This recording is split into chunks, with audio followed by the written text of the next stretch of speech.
Hello everyone, welcome you all to the net pharma. So आज का हमारा topic है introduction to pharmacy. After 12th कई बच्चों के माइंड में ये सवाल आता है कि उन्हें कौन सा प्रोफेशन चुनना चाहिए। So let's talk about the pharmacy profession. सबसे पहले हम बात करते हैं what do mean by pharmacy. जो फार्मेसी वर्ड है वो ग्रीक वर्ड है जो कि ग्रीक वर्ड से आया है, दैट इज़ फार्माकॉन। और फार्माकॉन का मतलब होता है कोई भी ड्रग या medicine. So pharmacy it is the health profession that links the health science with the chemical science and it is charged with ensuring the safe and effective use of pharmaceutical drug. Pharmacy क्या है? एक तरह का health profession है जो एक health science को chemical science से जोड़ती है। ठीक है, इसमें आप अगर बॉडी की बात करोगे तो आप ऐसा ड्रग या डोसेज फॉर्म बनाते हो जो आपकी हेल्थ ठीक कर सके, आपका ट्रीटमेंट कर सके। सो हम एक तरह से केमिकल सब्सटेंस का यूज़ करके हेल्थ ठीक कर रहे हैं। सो हेल्थ साइंस को हम कंबाइन कर रहे हैं with the chemical science and it is charged with ensuring the safe and effective use of pharmaceutical drug. यानी कि हम इसकी मदद से ये भी इंश्योर कर रहे हैं, ये हम पूरी तरह से सेटिस्फाई हो रहे हैं इस चीज़ से कि वो हमारी जो फार्मास्यूटिकल ड्रग होगी, जो भी हमारी मेडिसिन बनेगी, वो हमारे लिए कैसी होगी? सेफ़ होगी और इफ़ेक्टिव उसका हम लोग यूज़ कर सकते हैं। सेफ़ यूज़ कर सकते हैं, इफ़ेक्टिव यूज़ कर सकते हैं of that pharmaceutical drug. So pharmacy profession जो है it links the health science with the chemical science. चलिए अब बात कर लेते हैं थोड़ा डीपली कि pharmacy the health profession that links the health science with the chemical science and it is charged with ensuring the safe and effective use of pharmaceutical drug. अब ये जो वर्ड है ये डिराइव हुआ है from the Greek word Pharmacon meaning drug और medicine. ये पूरा का पूरा वही है और हम इसको डीपली पढ़ रहे हैं कि फार्मेसी प्रोफेशन जो है वह हेल्थ साइंस को केमिकल साइंस से जोड़ रही है और इसके साथ साथ हम किसी भी फार्मास्यूटिकल ड्रग का सेफ और इफेक्टिव यूज़ कर सकते हैं। ये हम ऑलरेडी प्लान करके चलते हैं इन द फार्मेसी प्रोफेशन। ये जो वर्ड है ये ग्रीक वर्ड से मिलकर बना है फ्रॉम द फार्माकोन, जिसका मतलब ड्रग और मेडिसिन होता है। अब अगर हम बॉक्स में देखें तो फार्मेसी का मतलब लिखा हुआ है art and science of preparing and dispensing medicine. यानी कि फार्मेसी क्या होती है? ये एक आर्ट है, एक कला है और एक साइंस है जिसके अंडर हम किसी भी दवाई को बनाते हैं, प्रिपेयर करते हैं और उसको डिस्पेंस करते हैं यानी पेशेंट को देते हैं। Secondly, provision for sharing drug related information to the public to ensure safe and effective use of medication. Now coming to who is pharmacist. Pharmacist कौन होते हैं, किसको बोलते हैं हम फार्मासिस्ट? सो फार्मासिस्ट एक तरह के हेल्थ केयर प्रोफेशनल्स होते हैं who practice the science of pharmacy. यानी कि ये ऐसे पर्सन होते हैं, ऐसे हेल्थ केयर प्रोफेशनल्स होते हैं जो इस फार्मेसी प्रैक्टिस को करते हैं या फार्मेसी प्रैक्टिस में जो इन्वॉल्व रहते हैं। अब इनका ट्रेडिशनल रोल क्या है, ये ट्रेडिशनली करते क्या हैं? तो इनका मेन रोल ये होता है कि फार्मासिस्ट जो है जो मेडिसिन्स की रिक्वेस्ट होती है उसको लेते हैं by the health care provider. यानी कि कोई भी हेल्थ केयर प्रोवाइडर जो है, जिसको हम डॉक्टर बोलते हैं, वो जब कोई प्रिस्क्रिप्शन लिखता है तो वो उसमें रिक्वेस्ट करता है फार्मासिस्ट से कि आप ये दवाइयाँ पेशेंट को डिस्पेंस करें। तो वो जो रिक्वेस्ट होती है मेडिसिन की वो कौन लेता है? फार्मासिस्ट लेता है। और उसके बाद वो क्या करता है? उस प्रिस्क्रिप्शन को पेशेंट से लेकर उसको इवैल्यूएट करता है, यानी कि उसमें देखता है कि कोई चीज़ गड़बड़ तो नहीं है, कोई दवाई ऐसी तो नहीं है जो इस मर्ज़ की हो ही नहीं, या फिर कि प्रिस्क्रिप्शन में कोई गलती तो नहीं है। तो इस सब को इवैल्यूएट करने के बाद, अप्रोप्रिएटनेस को इवैल्यूएट करने के बाद वो पेशेंट को वो दवाई देता है जो भी उसके अंदर प्रिस्क्रिप्शन के अंदर लिखी होती है। सो ये काम होता है फार्मासिस्ट का। इसके साथ साथ वो और क्या काम करता है?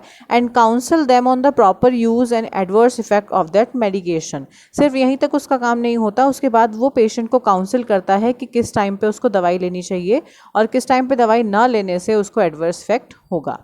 अब फार्मासिस्ट क्या होते हैं? एक्सपर्ट्स होते हैं ऑफ ड्रग। यानी कि अगर एक डॉक्टर की बात करें तो डॉक्टर सिर्फ डायग्नोस कर सकते हैं, उनको सब पता होता है कि उनको ये अगर किसी को बीमारी है तो हमें कौन सी दवाई देनी है, बट एक्चुअल में वो दवाई काम क्या करेगी, क्या उसका फार्मास्यूटिकल यूज़ है, वो सब कुछ एक फार्मासिस्ट को पता होता है। So pharmacist are the members of pharmacy profession dealing with all aspects of drug. जैसे कि किसी भी ड्रग के बारे में जितनी भी चीज़ें होती हैं सब कुछ किसको पता होती हैं? फार्मासिस्ट को, जैसे उसकी प्रिपरेशन, ड्रग को प्रिपेयर करना, उसको आइडेंटिफाई करना, उसका सिलेक्शन करना कौन सी ड्रग लेनी है, साथ में उसका एक्शन क्या होगा उसको भी देखना, प्रिजर्वेशन करना यानी लंबे टाइम तक आप उस ड्रग को प्रिजर्व रख सको, उसको कैसे सेल करना है, मार्केटिंग जिसको बोलते हैं हम, मार्केट रिप्रेजेंटेटिव जिसको बोलते हैं हम, मेडिकल रिप्रेजेंटेटिव, तो वो भी फार्मासिस्ट हैं, वो भी एक तरह की आपकी मार्केटिंग करते हैं, सेल करते हैं। कौन सी दवाई किसके साथ देनी है, कॉम्बिनेशन में कौन सी देनी है, वो भी फार्मासिस्ट बताते हैं। क्या एनालाइज करना है, कौन सी टेस्टिंग करनी है इम्प्योरिटीज़ को हटाने के लिए ड्रग से, स्टैंडर्ड, कौन से स्टैंडर्ड की दवाई बननी चाहिए, कैसा स्टैंडर्ड होना चाहिए, कौन सी यूज़ होने चाहिए उस दवाई के, साथ में काउंसिल करता है वो कि आप अगर एक पेशेंट हैं तो आपको बताएंगे, साथ साथ में वो इन्फॉर्मेशन प्रोवाइड करेंगे कि कब वो दवाई लेनी है।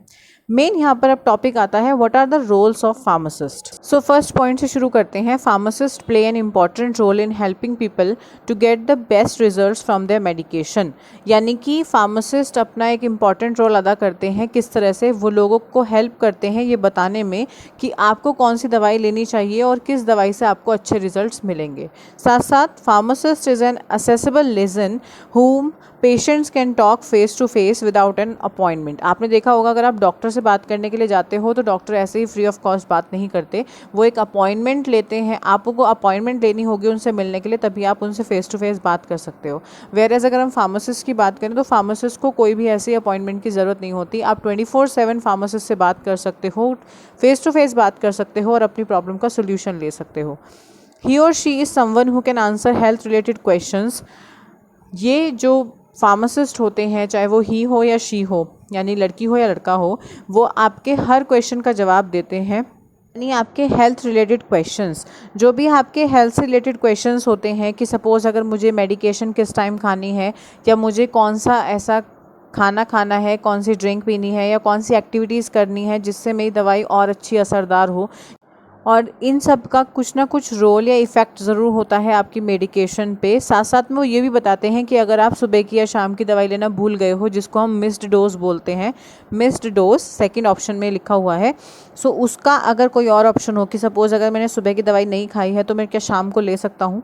ऐसे ही थर्ड आपका ऑप्शन है एसेंशियली फार्मासिस्ट, क्या है कि वो आपके ऑलमोस्ट हर हेल्थ रिलेटेड क्वेश्चन का आंसर देते हैं और साथ साथ आपको हर चीज़ बताते हैं कि आप किस तरह से अपनी मेडिकेशन को या मेडिसिन को यूज़ कर सकते हो। अगर आपको ये सुनने में अच्छा लग रहा है तो ऑब्वियसली आप एक अच्छे फार्मासिस्ट बन सकते हैं। नाउ विल टॉक अबाउट कि कौन कौन सी ऐसी रिक्वायरमेंट्स हैं जो कि एक फार्मासिस्ट के अंदर होनी चाहिए। सबसे पहला है गुड कम्युनिकेशन स्किल। अगर आप एक फार्मासिस्ट हैं तो आपको आपका बोलने का तरीका बहुत अच्छा होना चाहिए ताकि लोग आपको याद रखें। काउंसलिंग स्किल यानी उसे समझाने का तरीका, पेशेंट को समझाने का तरीका बहुत अच्छा होना चाहिए। इंटरपर्सनल स्किल्स, अगर आप किससे एक बार मिले हो और आप उससे ऐसे अपने पर्सनल रिलेशन बनाकर रखोगे, सपोज़ आप किसी अनजान पेशेंट से मिले हैं और आपको इतना ध्यान रखना है उनका, या फिर इतना ध्यान रखते हैं आप उनका कि सर आपको ये दवाई इस टाइम पर लेनी है, इस तरह से आपको उनसे इंटरपर्सनल स्किल्स बनाकर रखनी है कि ताकि वो पेशेंट आपके पास बार बार काउंसलिंग करने आए। लीडरशिप स्किल्स, आपके साथ अगर कोई और लोग भी काम करते हैं तो आपको इस तरह से सबसे बनाकर रखनी है कि आप एक लीडर की तरह भले ही काम करते हो बट आप सबको मिलाकर चल रहे हैं, आप एक अच्छे लीडर साबित हो। एनालिटिकल स्किल्स, आपको इंस्ट्रूमेंट्स चलाने आने चाहिए, आपको मशीनरी चलानी आनी चाहिए ताकि आप अच्छी टेस्टिंग कर सको। गुड मेमोरीज, यानी कि अगर एक पेशेंट आपसे हैप्पी रहता है तो ऑब्वियसली वो आपसे दोबारा भी कंसल्ट करने आएगा, so that is a good memory. Attention detailed, यानी कि आपको अटेंशन रहना है, ये नहीं कि प्रिस्क्रिप्शन चेक होने के लिए अगर दिन में 100 बार आते हैं तो ऐसा नहीं होना चाहिए कि आप एक प्रिस्क्रिप्शन पढ़ो, उसमें कोई गलती हो तो उसको निकाल दिया, अदरवाइज और किसी प्रिस्क्रिप्शन पे आप ध्यान ना दो। So you should be attention. 8th है साइंटिफिक एप्टीट्यूड, आपके अंदर एक खोज करने की शक्ति होनी चाहिए कि आप एक ही सीमित समय पर ना रहें या एक ही सीमित जगह पर ना रहें, आपके अंदर कुछ ना कुछ करने की या सीखने की एक एबिलिटी होनी चाहिए। इंटरेस्ट इन कॉन्टीन्यूअस लर्निंग, जैसे मैंने बताया कि आपके अंदर ऐसा इंटरेस्ट पैदा होना चाहिए, ऐसा इंटरेस्ट होना चाहिए ताकि आप नए से नई चीज़ सीखते रहें और आपके अंदर वो सीखने की एक एबिलिटी बन जाए। कंप्यूटर स्किल्स, अगर आपको स्टॉक मेंटेन रखना है, आपका खुद का मेडिकल स्टोर है और आपको बार बार कोई चीज़ें कॉपीज़ में नहीं लिखनी है तो आपको एक कंप्यूटर स्किल्स यानी कि कंप्यूटर चलाना आना चाहिए, ताकि आप सारे स्टॉक जो हैं, जो भी आपकी डिटेलिंग है, जो भी आपके प्रिस्क्रिप्शंस की डेट है, या जो भी आपके पास स्टॉक रजिस्टर में अवेलेबल मेडिसिन्स हैं, उनका जो भी स्टॉक्स है वो आप एक कंप्यूटर में फाइल अप कर सको और आपको कंप्यूटर चलाना आता हो। सो ऐसी ये कुछ स्किल्स हैं जो कि फार्मासिस्ट के अंदर होनी चाहिए, इनकी रिक्वायरमेंट ज़रूर होती है और इन्हीं से एक पर्टिकुलर फार्मासिस्ट फुलफिल्ड होता है। सो ये कुछ आपकी यहाँ पर फार्मासिस्ट की रिक्वायरमेंट्स हैं। नेक्स्ट अब हम बात करते हैं कि व्हाट इज़ ड्रग, यानी कि हम सबको पता होता है कि मेडिसिन हमें पता है, डोसेज फॉर्म क्या होती है, बट ड्रग क्या होता है, हम ड्रग किसको कहते हैं। सो फार्माकोलॉजी के टर्म पे अगर हम देखें तो ड्रग ऐसे केमिकल सब्सटेंसेस होते हैं जिनको हम यूज़ करते हैं ताकि हम किसी भी डिसीज़ को ट्रीट कर सकें, क्योर कर सकें और प्रिवेंट कर सकें, या फिर साथ साथ डायग्नोस कर सकें, यानी उसकी जांच भी कर सकें with the help of a chemical substance, और otherwise we can use it to enhance the physical और केमिकल मेंटल वेलबींग। अगर एक फार्मास्यूटिकल ड्रग की बात करते हैं तो उसको हम रेफ़र करते हैं एज ए मेडिसिन, मेडिकेशन और मेडिकामेंट। तीनों एक ही चीज़ें हैं जिसको हम बोल रहे हैं फार्मास्यूटिकल ड्रग। और इसको हम लूजली अगर डिफ़ाइन करें तो ये ऐसे केमिकल सब्सटेंस होते हैं जिनको हम यूज़ करते हैं या यूज़ करने के लिए हम प्लान करते हैं किस चीज़ में, मेडिकल डायग्नोसिस में, मतलब मेडिकली हम किस चीज़ की अगर डायग्नोसिस कर रहे हैं, जांच कर रहे हैं, क्योर कर रहे हैं, किसी चीज़ को ठीक कर रहे हैं या ट्रीटमेंट कर रहे हैं, या फिर हम किसी डिसीज़ से प्रिवेंशन अपने आप का कर रहे हैं। प्रिवेंशन मतलब हम उससे पहले ही, जैसे हम वैक्सीनेशन लेते हैं। सो ना अब साथ में देख लेते हैं what do mean by the medicine. अब हमने बात की कि ड्रग क्या होते हैं, डोसेज फॉर्म क्या होती हैं, बट मेडिसिन क्या होती है। जब हमारे पास कोई भी ड्रग फॉर्म होती है या ड्रग होती है, वो क्रूड फॉर्म होती है, प्योर फॉर्म होती है, वो उसको हम बोलते हैं एक्टिव इंग्रेडिएंट, क्योंकि वो हमारी बॉडी में जाके कुछ ना कुछ एक्शन प्रोवाइड करेंगे। अब उसके साथ साथ हमें कुछ एक्सिपिएंट्स चाहिए होते हैं, यानी कि एक्स्ट्रा। अगर आप नाम से समझ जाएं, एक्सीपिएंट यानी एक्स्ट्रा चीज़ें, एक्स्ट्रा मतलब जिनका खुद का कोई इफेक्ट नहीं होता है या बॉडी में जाके कोई इफेक्ट नहीं करती हैं, रैदर बस हम किसी डोसेज फॉर्म को अगर बनाना चाहते हैं तो उनमें उसकी हेल्प होती है। जैसे कि अगर हम कोई भी पैरासीटामॉल क्रूड पाउडर ले रहे हैं, यानी कि ड्रग ले रहे हैं, और उसमें हम क्या डालें, कलरिंग एजेंट डाल दें, बाइंडर्स डाल दें, उसके साथ साथ आप फ्लेवरिंग एजेंट डाल दो और लुब्रिकेंट्स डाल दो या डाइल्यूएंट्स डाल दो, ग्लाइडेंट डाल दो, तो ये सब कुछ क्या हो जाते हैं, एक्सिपिएंट्स। तो ड्रग और एक्सिपिएंट को मिलाकर ही एक मेडिकेशन बनती है या मेडिसिन बनती है।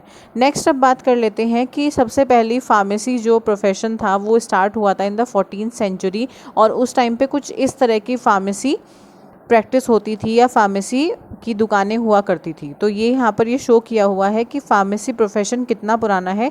It is from the 14th century. So next अब हम बात कर लेते हैं कि कौन कौन सी फील्ड्स हैं फार्मेसी की और उसमें किस तरह से वो डिवाइड हुआ है। वो 3 पर्टिकुलर डिसिप्लिन्स के अंदर डिवाइड हुआ है, जिसमें पहला फार्मास्यूटिक्स है, medicinal chemistry, pharmacognosy and pharmacy practice. Now अब हम बात कर लेते हैं what are the scopes of pharmacy. ये पूरा चार्ट आपको जस्टिफाई कर रहा है कि कितने सारे स्कोप्स हैं फार्मेसी प्रोफेशन के, जिसमें आपका long term care facilities, clinical pharmacy, internet pharmacy, managed care facilities, ambulatory care pharmacy, veterinary pharmacy association management, industrial area, teaching, marketing, home infusion facilities, pharmacy informatics, military pharmacy, home health care facilities. तो बहुत सारे ऐसे scopes हैं जिसके बारे में हम furtherly describe करेंगे in our next video. So this is all about this video. I hope you like this video. Do like, share, comment and subscribe to my YouTube channel, which is Net Pharma. Thank you so much for watching the video.